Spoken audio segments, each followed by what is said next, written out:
Hello, good day. Si Jeffoy po ito. Ito po ang aking Bible vlog. Ang topic natin for today is all about the lies existing in the Bible. So, gusto ko lang i-share yung truth na yung lahat ng pinaniniwalaan natin ng sangkatawan ngayon is all about a lie. Kasi yung Bible, pinalitan niya ng mga Romano sa pamamagitan ng Council of Nicaea. So, mag-start na tayo. Ang isa sa mga lie ang isa sa mga lie na nag-exist sa Bible is yung tawag natin sa Diyos Ama. Hindi dapat Ama ang tawag ng tao sa Diyos. Kasi kung pagbabasihan natin yung banal na asulatan o yung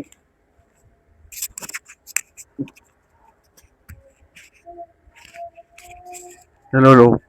Pagbabasihan natin yung banal na asulatan o yung Biblia, ang tawag ni Abraham, ni Isaac, ni Jacob, ang tawag ni Noah, ang tawag ni Moises, Panginoon. So meaning, hindi dapat tinatawag ng tao na ama ang Diyos. Kasi ang Diyos, nilikha lang niya ang tao. Hindi niya to anak. Di ba? Kaya walang karapatan ang tao na tawagin ang Diyos na ama. Kasi, kung pagbabasihan natin ng maigi, kung pag-aaralan natin, parang yung tao nakikipantay na sa Diyos. Pag tinawag mong ama ang Diyos ama, parang nakikipantay ka na sa Diyos. Alam niyo naman sa sarili niyo kung ano kayo. Iba ang nilikha sa anak. Ang anak nang galing sa ama. Ang nilikha nang galing sa lamok ng lupa. Kaya nga sinabi ni God kay Adan, di ba, nung nagkasala sila, dahil kayo ay galing sa lamok, babalik kayo sa lamok. So, hindi kayo galing sa Diyos. Di ba, galing kayo sa alamok. Yung tao galing sa alamok. Kaya wala siyang karapatan na tawaging ama ang Diyos. Yan ang isa sa mga lie na pinalaganap ng Katoliko Romano. Kasi ang palusot niya halimbawa, tinatawag ng tao ama ang Diyos. Tapos pag sinita ng Diyos, ang pagiging palusot niya siya. Pero hindi dapat tinatawag ang ama ng Diyos sama ng ama. Kasi kung pag-aaralan natin ng banal na asulatan, walang sino man ang tumawag na ama sa Diyos. Ang tawag ni Abraham sa Diyos, Panginoon. Ang tawag ni Moises sa Diyos, Panginoon. Ang tawag ni Noah sa Diyos, Panginoon. Walang tumatawag na ama. Diba? Kalokohan lang ng Katoliko Romano yan. Kasinungalingan nila yan. Check. Yun totoo. Lahat sila nagsisinungaling. Tsaka ito pa yung mga kasinungalingan sa Biblia. Sabi sa Biblia, si Adan daw ay 930 years old. Kalokohan yun. Paano mo malalaman yung edad ng isang tao kung hindi mo naman alam kung kailan siya pinanganak? Di ba? Hindi mo malalaman yung edad ng tao kung hindi mo alam kung kailan siya pinanganak. So, hindi naman alam ng tao kung kailan nilikha ng Diyos si Adan. So, meaning, na isang kasinungalingan na naman yun na nasa Biblia. Kasi nakalagay doon sa Bible, 930 years old si Adan bago siya namatay. So, isang napakalaking kasinungalingan yun kasi malalaman mo lang ang edad ng isang nilalang o ng isang tao pag nalaman mo kung kailan siya ipinanganak. Kaya yun yung mga kasinungalingan sa Bible. Yun ang isa sa mga kasinungalingan sa Bible na nag-i-exist ngayon. Kasi, di ba, ulitin ko, paano mo ma-determine o malalaman yung edad ng isang tao kung hindi mo naman alam kung kailan siya pinanganak. Kaya nga alam mo yung edad kasi alam mo kung kailan pinanganak Pero si Adan, paano nasabi ng Katoliko na 930 years old si Adan, pero hindi naman nila alam kung kailan nilikha si Adan. Diba? Yan yung isa sa mga malalaking lie sa Bible. Kaya hindi na reliable yan eh. Kasi pinakailaman na ng ano yun, pinakailaman na ng ano yun, ng Romano Katoliko eh, ng mga Romano eh. Para sila ang tanghalin at sila ang paniwalaan at sila ang tangkilikin. Yun yun. Isa lang naman ang motive ng tao dito eh. Yung maging popular, sila yung maging ano eh, sandigan eh. Pero hindi yung totoo. Kasi, tsaka isa pa ito pa yung isa sa mga line. Yung ano, yung kay Noah.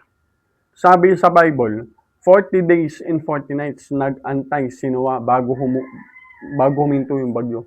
Paano nagkaroon ng 40 days? Paano nagkaroon ng 40 nights? Wala pa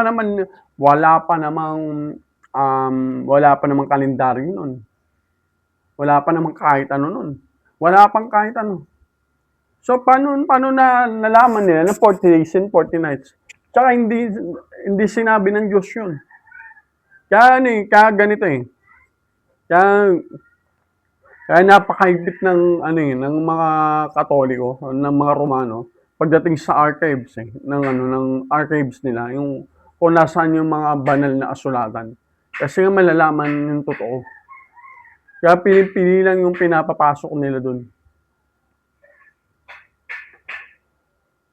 Isang malaking kasinungalingan talaga. Yung Bible, wala na. Ligaw na ang tao eh. Kasi, halimbawa ito, let me give you some common sense. Common sense to. Paano, di ba, mababago mo lang yung Biblia. Di ba? Common sense. Nawala sa isip ko yung sasabihin ko.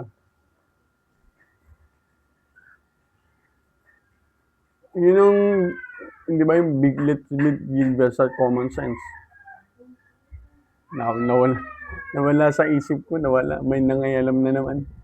So, yun ang mga isa sa mga katotohanan sa Bible na yung Noah's Ark. Diba? Alam mo yun, yung ito naalala ko na. Kasi kung gusto mong ilayo sa Diyos, yung tao, anong una mo dapat sisirain? Diba? Ang una mo sisirain yung Bible. Yan yung ginawa ni Satanas. Gamit-gamit ang mga Romano. Kasi gamit talaga ni Satanas yung mga Romano eh. Kasi yung mga Romano, mga ganid sa kapangyarihan, mga hayok sa kayamanan. Di ba? Mga ganid sa kapangyarihan ng hayok sa kayamanan. Kaya ngayon, gamit ni Satanas yung mga Romano. Hanggang ngayon, gamit ni Satanas yan. Kasi lahat talaga ng kasinungalingan. Kasi lahat ng ginagawa natin sa buhay, sa buong mundo, lahat ng ginagawa na sa buong mundo, impluwensya ng lahat ng Romano yan. Walang galing sa Diyos. Alam mo galing sa Diyos? Etong mundo. Pero yung lahat ng pinaggagawa ng tao, hindi na galing sa Diyos yan. Impluwensya na yun ng Romano. Impluwensya na ni Satanas. Tsaka ito pa, yung isa sa mga lahi sa Bible. Di ba sinabi doon, si Lord Jesus daw ang nagtayo ng church. Ano yung church? Assembly. Di ba? Si Lord Jesus daw nagtayo ng church. Hindi totoo yun. Dahil ang totoo, ang tinayo ni Lord Jesus, ay Christianity. Hindi church. Alam mo sino nagtayo ng church? Tao. Anong patunay ko? First, INC, Iglesia ni Cristo. Sino nagtayo niyan? Hindi si Cristo. Si Kibuloy. Si Felix Manalo. Na pinumumunuan niyo ni Eduardo Manalo. Yung JIL Church, hindi rin si Cristo. Ginagamit lang nila yung pangalan ni Cristo. Pero hindi si Cristo ang nagtayo niyan. Si Eddie Villanueva. Yung El Shaddai or God. Hindi si God ang nagtayo niyan. Hindi si Lord Jesus. Si Mike Billard din nagtayo niyan. Jesus Miracle Crusade. Hindi si Lord Jesus ang nagtayo niyan. Ginamit na nila yung pangalan. Pero ang nagtayo niyan, si Almeida. Kingdom of Jesus Christ. Hindi si Lord Jesus ang nagtayo niyan. Ginamit lang nila yung pangalan ni Lord Jesus ang nagtayo niyan, si Apollo C. Kibuloy. Yung Christianity. Sino ang nagtayo? Sino nagtatag ng Christianity? Nag-iisa lang, si Kristo. Ayan ang tinayo niya, ayan ang tinatag niya. Christianity coming from the root word Christ. Because Jesus is the Christ, siya ang ulo ng Kristyanismo. Dahil siya ay Kristo. Yun. Nag-iisa lang ang Diyos na nagtayo yan. Yan yung katotohanan. Kaya yung church, di naman dami-daming church. Sa palaging nyo ba tayo ng Diyos yan? Ba't napakarami? Di ba? Patulad ng LGBTQ, napakarami. Dati LGBTQ, naging LGBTQI, tapos naging AI, A+, naging dumami. Parang religion yan. Kasi ganyan talaga.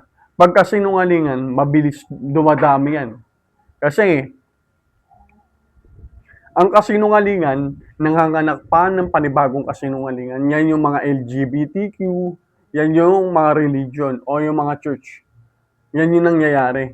Kasi nga, may kasabihan, ang kasinungalingan ay nanganganak pa ng panibagong kasinungalingan. Kaya napakarami nila kasi kasinungalingan yan. Pero yung katotohanan, si Lord Jesus, ang nagpasimula ng Kristyanismo, nadadagdagan ba? Hindi. Kasi nga, katotohanan eh. Ang katotohanan, firm yan. Yan na yun. Point na yun. Yun na yun. Wala nang dadagdag doon. Pero yung kasinungalingan, nadadagdagan niya sa pag-usad ng panahon. Di ba? Ganun yun. Di ba? Kaya nga yung Christianity, nag-iisa lang eh. Si Lord Jesus lang eh. Kasi siya nagtatag talaga niyan. Siya nagpasimula niyan. Kaya yun, dahil siya nagpasimula, dahil yun ang katotohanan, kaya hindi na dumami ang Christianity. Ang dumami ngayon yung church. Jesus is Lord Church, Iglesia ni Cristo, Catholic Church, El Shaddai, Kingdom of Jesus Christ. Di ba? Lahat sila nagkaroon ng katuparan yung sinabi ng Panginoong Jesucristo. Marami ang magsisiparito sa aking pangalan at magsasabi, ako ang Kristo at ililigaw ang marami. Paano yun? Yun yung mga nasusulat. Nasusulat yun sa ano? Nasusulat yun sa Matthew chapter 24 verse 5. Ang sinabi doon, marami ang magsisiparito sa aking pangalan at magsasabi, ako ang Kristo at ililigaw ang marami. Yun yung totoo. Tsaka yung natatawa lang talaga ako sa mga iglesia ni Cristo. Nakalagay, iglesia ni Cristo, pero ang sugo nila si Manalo. Diba? Kaya nga, iglesia ni Cristo kasi ang sugo mo dapat si Cristo. Kaya nga, yung iglesia, pinangalan mo kay Cristo eh. Pero kung sisiya sa ating maigi, iglesia ni Cristo yung pangalan, pero ang sugo nila si Manalo. Dapat hindi Cristo, iglesia ni Cristo ang pangalan yan. Dapat ang pangalan yan, iglesia ni Manalo. Di ba ginagamit na nila yung ginagamit nila yung pangalan ni Cristo, tapos ang sugo nila si Felix Manalo. Di ba? Kagaguhan yan. Dapat nakapangalan yung iglesia nyo sa sugo nyo. Iglesia ni Manalo. Yan ang tamang term. Yan ang tamang pangalan dyan. Di ba? Isang napakalaking kalokohan talaga. Totoo lang. Isang napakalaking kalokohan. Tsaka ito pa yung isa sa mga truth about Bible, yung mga truth about Bible. Kasi kung pagbabasihan mo yung kasaysayan nyo, mga pangyayari sa Biblia, kasi lahat umiikot sa Israel.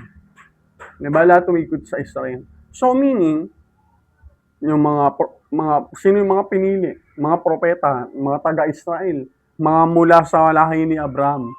Diba? Kaya yung mga religion na nag-exist ngayon, hindi yan totoo eh. Kasi kung totoo yan mga religion na yan, dapat lahi yan ni Abraham. Hindi naman lahi ni Abraham yan eh. Kasi kung pag-aaralan natin yung banal na kasulatan o yung Biblia, lahat lahi ni Abraham. Yung mga propeta, lahi ni Abraham. Yung mga apostol, lahi ni Abraham. Yung mga Kristiyano, lahi ni Abraham. Kaya lahat taga-Israel. Di ba? Kaya yung mga nagsulputan ng mga religion na yan, hindi yan totoo. Kasi hindi yan galing sa Israel. Yun. Kaya nga natatawa na lang talaga ako, sabi ko. Kaya nga yung yung panahon na 'to, kaya yung itong nag-e-exist ngayon na panahon, mga ligaw na 'to, eh, mga ligaw. Kasi wala ng totoo rin ito, eh, totoo lang. Kasi lahat ng ginagawa ng tao, lahat ng pinaniniwalaan ng tao, mga paganong paniniwala, mga mga impluwensiya ng Romano 'yan. Natatawa nga lang ako 'pag napapanood ko yung mga taga-Iglesia ni Cristo. Puta kontra sila ng kontra sa talagang nakikipag-away sila sa mga Katoliko. Tawa ako ng tawa eh. Sabi parang mga taga-tuwa to. Eh yung Biblia binabasa nila eh, ang nag-translate yan, Katoliko. Anong pinaglalaban nito? Sabi ko, eh tawa ako ng tawa eh. Kasi yung totoo talaga, yung mga religion talaga, wala yung pakialam sa kaligtasan ng tao. Alam mo may pakialam lang sila sa pera mo. Yun lang yun. Wala nang iba. Saan ba umiikot yung buhay ng tao? Sa pera. Di ba yun lang yun? Di ba? Kaya nga totoo talaga yung kung pag-aaralan natin yung buhay, wala nang worth talaga eh. Kasi totoo kung kahit anong sabihin ng tao, talagang nabubuhay lang talaga yung tao. Wala nang purpose yung tao eh. Wala nang dahilan yung tao. Talaga yung nabubuhay lang yung tao dahil sa pera. Nag-aaral yung tao dahil gusto magkapera, gustong yumaman. Yun lang, umiikot lang talaga sa pera. Kaya nagtatrabaho yung tao dahil gustong yumaman at magkapera. Kaya nagsisipag ang tao dahil gusto magkapera. Yun lang, umiikot na sa pera. Eh kung susundin natin ang kalooban ng Diyos, ang sabi ng Diyos, paghirapan mo ang bawat butil ng kakainin mo. Anong halimbawa ng paghihirapan ng kakainin? Sa lalaki. Yun yung magtatanim ka, mangingisda ka, mangangaso ka sa gubat. Yun yung paghihirapan mo yung kakainin. Hindi naman sinabi ng Diyos, paghihirapan mo ang pera na pambili ng kakainin mo. Hindi ganun. Ang sinabi lang ng Diyos, paghihirapan mo bawat butil ng kakainin. Pin-specify pa nga ng Diyos eh. Magbubungkal ka ng lupa para ikay at magpapawisan ng iyong muka para ikay makakain. In-specify pa. Tapos sa babae, paghihirap sa panganganak. Yun lang yung paghihirap na dapat na meron ng tao. Pero ngayon, malalawakan natin yung isip natin. Dahil sa pera, ang dami ng klase ng paghihirap. Dahil natutong magbilang ang tao, na-impluwensya na ng pagkaganid at kasakiman. Kasi yung kasakiman, nagde-develop yun sa numbers eh. Nagde-develop yung pagkaganid sa numbers yan. Diba? Dahil natututo ka na magbilang. Kasi dati, nung sinaunang panahon, hindi talaga nagbibilang ang tao. Ang sukatan ng tao, tumpukan. Kumbaga diba, wala silang pakialam kung marami o konti. Pero kung ginagawa nila, tumpukan, walang binibilang. Kaya walang ganid nun eh, walang sakim nun eh. Tumpukan, kung ano yung dami nito, tinutumpok. Pero yung natutong magbilang ang tao, natuto na rin ng pagkaganid. Dahil ang pinagmulan ng pagkaganid ng tao, yan yung numero. Kasi na-differentiate na ng tao kung ano yung konti, kung ano yung marami. Kaya ngayon, dahil na-differentiate na ng tao yung konti at marami, ngayon, nagkaroon ng mahirap at mayaman. Dahil yun sa numbers. Kaya hindi kalooban ng Diyos yan kasi kaguluhan ng dulot niyan. Yun ang totoo. Kasi di ba? Tingnan mo, mahirap at mayaman. Ano ba yung mayaman? Maraming pera. Maraming pera. Paano ba na-determine yung marami? Di ba malaki ang bilang? Di ba? Dahil sa numbers, natuto ng kasakiman ng tao. Dahil sa numbers, nagkaroon ng mahirap at mayaman sa mundo. Pero dati, nung unang panahon, wala pa. Nung unang panahon, tumpukan lang. Sa isda, tutumpukin lang yung isda. Tumpukan lang yun, hindi nagbibilangan. Hindi nagbibilangan ng kung ano, walang bilangan dun. Kung bakit tumpukan lang, tutumpukin niya. Pag pantay na, okay na. Kaya walang sakim dati. Kaya, kaya walang pakialam kung marami o konti o kung sobra o kulang. Walang pakialam sa ganun. Kasi nga, ano eh, tumpukan eh. Tumpukan lang yung labanan, hindi bilangan eh. Kasi pag bilangan, yan na. Nagkakaroon na ng gulangan, nagkakaroon na ng pandaraya, nagkakaroon na ng kasakiman at pagkaganid. Kasi may bilangan na eh. Kasi pag may bilangan, may pagkaganid at kasakiman. Pero pag tumpukan, walang kasakiman. Ay, ano, pares naman tumpo? O pares na, o. Wala nang pakialam doon kung marami o konti. Basta parehas yung tumpok. Yun na yun. Ganun dati. Eh, dahil sa impluensya ng mga Romano, natutong magbilang yung tao. Kasi ano yun eh, galing kay Satanas yun eh, yung numero, yung numbers, galing kay Satanas yan. Kasi dahil sa mga numbers, natutong magbilang yung tao, natutong na rin ang kasakiman ng tao. Yun yun. Samantalang yung unang panahon, tumpukan lang. Walang pakialam doon kung marami o konti. Basta tumpok, okay na yun. Kaya walang kasakiman, walang dayaan. Kasi nung natutong magbilang ng tao, nandun na yung pandaraya, yung panggulang at panglalama. Yun ang katotohanan dito. Yun ang masakit na katotohanan talaga. Yeah. Kasi tapos ano, kung pag-aaralan natin yung banal na kasulatan, diba, kung pag-aaralan natin simula sa Genesis hanggang sa Apocalypse, kung pag-aaralan natin yung mga pangyayari, yung mga katotohanan sa Biblia, lahat talaga ng nangyari sa Biblia ay tungkol sa pag-ibig. Oo, tungkol sa pag-ibig.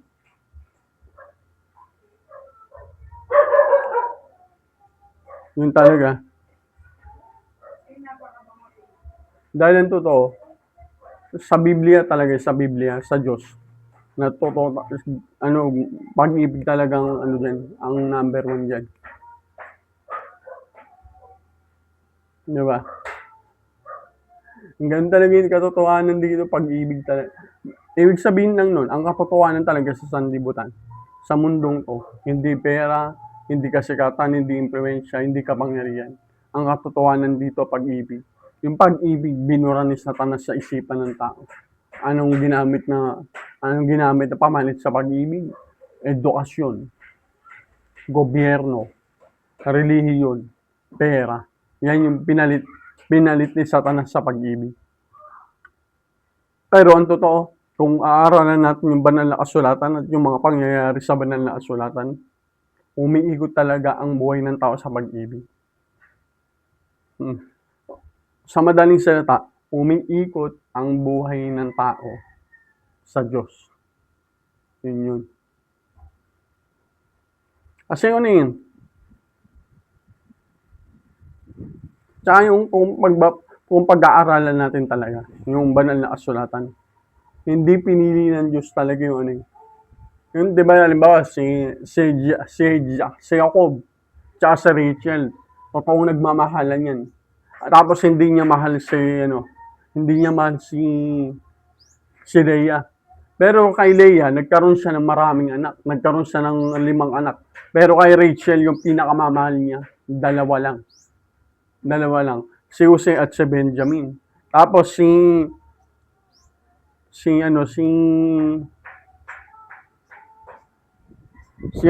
Abraham naman, naging isang anak si Jacob. Kasi yun talaga kasi si Isaac pala. Si Isaac kasi anak sa pag-ibig yun. Lahat talaga dito sa mundo ay pag-ibig talaga. Kasi ewan ko, basta ako alam ko eh. Kasi isang tingin ko pa lang sa tao, kasi kung hindi man kayo maniwala man kayong hindi, anak ako ng Diyos Ama, kapatid ko si Kristo. Kaya pag tinignan ko yung isang tao, may kakayaan ako makakita ng tao. Nakikita ko talaga kung anak sa pag-ibig o anak sa kalibugan. Kaya kong i-differentiate. Tsaka lahat ng sinabi sa Biblia, baog. Baog lahat. Yan yung mga purpose na talagang ibig sabihin lang yung baog, banal talaga yung baog. Yung hindi ba, walang kakayanan mga anak. Banal yung mga yan. Bakit? Banal yung mga yan. Kasi yung asawa ni Abraham, si si Sarah, yung asawa ni Abraham, baog yun. Tapos yung asawa ni Jacob, yung pinakamamahal ni Jacob na babae, baog din. Kasi ang gustong mangyari ng Diyos, kaya yun yung ginagawa ng Diyos eh. Kasi tinitingnan ng Diyos talaga, kung mahal mo yung isang tao. Sige nga, kung mahal mo talaga yung babae, kung mahal mo talaga yung babae, hindi ka magkaanak. Pag tinitingnan ng Diyos yan, kung talagang mahal mo yung babaeng baog, kahit baog yan, kahit mahal mo, hindi mo iiwanan. Hindi mo lolokohin, hindi mo gagawa ng mali. Diba? Tinitingnan ng Diyos yan. Tapos, pag napatunayan mo na sa Diyos, ito lang naman nangyayari lang to kung tama yung pananampalataya mo. Pero kung Katoliko ka, kung Iglesia ni Cristo ka, kung JIL Church ka, El Shaddai ka, or kahit anong religion na members ka, kahit anong gawin mo, hindi ka magkakaanak. Kasi alam mo kung bakit? Ang pananampalatayang religion, hindi yan totoo. Yan ang isang kasinungalingan na impluwensya lahat ng mga Romano. Lahat ng religion na nag-i-exist ngayon, hindi yan totoo. Impluwensya lahat yan ng mga Romano. Mga paganong paniniwala yan. Dahil sila ang nag-translate ng Biblia. Kaya halos 95% nasa Biblia, sinungalingan na. Ilan lang yung katotohanan dyan. Sabi ko sa inyo. Kasi kung totoo yung pananampalataya mo, sinusubukan kasi dito, hindi yung babae. Ang sinusubukan kasi ng Diyos, yung lalaki. Kasi ang lalaki, ang unang nilikha. Diba? Ang unang nilikha, lalaki. Kaya ang sinusubukan dito yung lalaki. Pag mananatili kang, kung totoo ang pananampalataya mo at kung totoo yung puso mong pananampalataya sa Diyos, kahit baog ka, magkakaanak ka. Pero kung Katoliko ka, kung born again ka, kung Iglesia ni Cristo ka, kahit anong gawin mo, hindi ka magkakaanak. Kasi peki yung pananampalataya mo eh. Pero kung tunay yung pananampalataya mo, magkakaanak ka. Ano ang patunay? Yan si Sarah. Tingnan mo, 99 years old na si Sarah. 100 plus na si Abraham. Pero nagkaanak pa. Tapos ganun din yung asawa ni Jacob, ni Jacob. Si Rachel, si Raquel. Diba? Matanda na rin nung nagkaanak.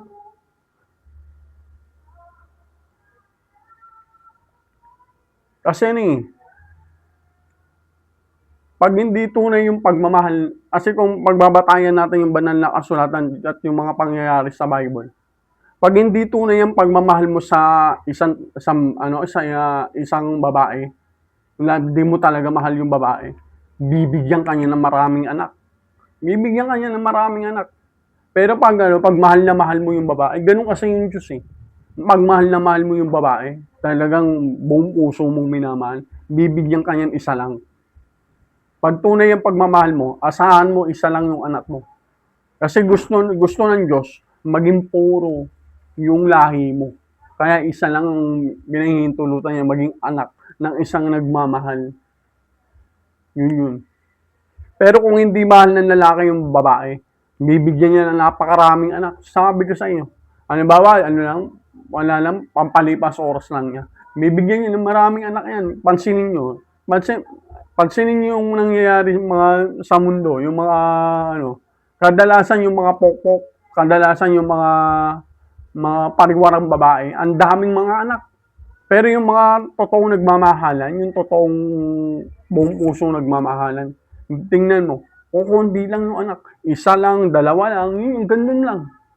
Pero pag lumagpas ng 3, 4, hindi kalooban, walang pakialaman Diyos yan. Pero yung magkaanak ka, 1, 2, ay Diyos ang kalooban ng Diyos yan. Pero kung anak mo, 3, 4, 5, hindi kalooban ng Diyos yan. Walang pakialam sa iyo ang Diyos. Papansinin mo lang Paano ko nasabi? Pag-aralan mo yung mga pangyayari sa Biblia, doon mo malalaman kung ano talaga yung kalooban niya. Tingnan mo siya 'no, yung isang asawa ni Jacob, yung pinakamamahal ni Jacob si Rachel, si Raquel, dalawa lang yung anak niya. Pero yung hindi niya mahal, si Leah, hindi niya mahal yun, si Leah. Tingnan mo yung anak, 5. 5 yung anak niya kasi hindi niya mahal eh. Pero yung mahal na mahal niya, dalawa lang yung anak niya. Dalawa lang yung naging anak niya sa pinakamamahal niyang babae. Pero yung hindi niya mahal na babae, napakaraming anak. Ganun kasi yung Diyos eh. Pag mahal mo yung babae, bibigyan ka ng 2 anak. Pero pag hindi mo mahal yung babae, babawiin ng Diyos yun. Kasi kulang ka ng pagmamahal sa babaeng yun, babawiin ng Diyos yun sa mga anak. Bibigyan ng maraming anak. Pero yung sa mahal mo, konti lang yung anak mo. Kasi ang pansinin nyo sa mundo, nagtataka kayo, di ba? Kadalasan, may mag-asawa, isa lang yung anak, 2 lang yung anak, minsan wala pa, 'di ba? Ganun 'yun. Kasi may mga walang anak, akala nila ano na, kabaligtaran kasi yung yung perspective ng tao, yung isip ng tao eh. Ang akala nila pag walang anak, wala nang silbi. Pero hindi. Kaya nga walang anak eh. Kasi mahal ng Diyos yan. Tulad talaga nagmamahalan sila.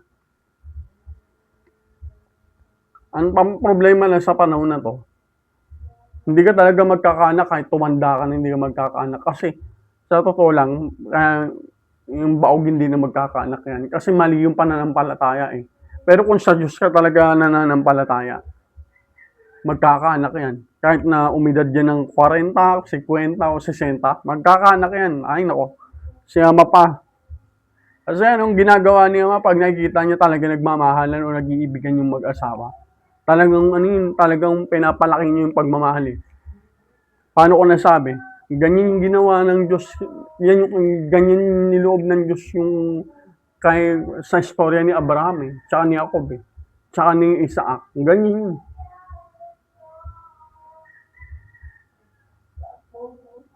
Yun. Kaya hanggang dito na lang, maraming salamat. Sana may natutunan kayo at sana nabigyan ko ng bagong kaalaman yung pag-iisip niyo tungkol sa kalooban ng Diyos. Thank you, have a good day. Ingat kayo lagi. God bless us all. And good day.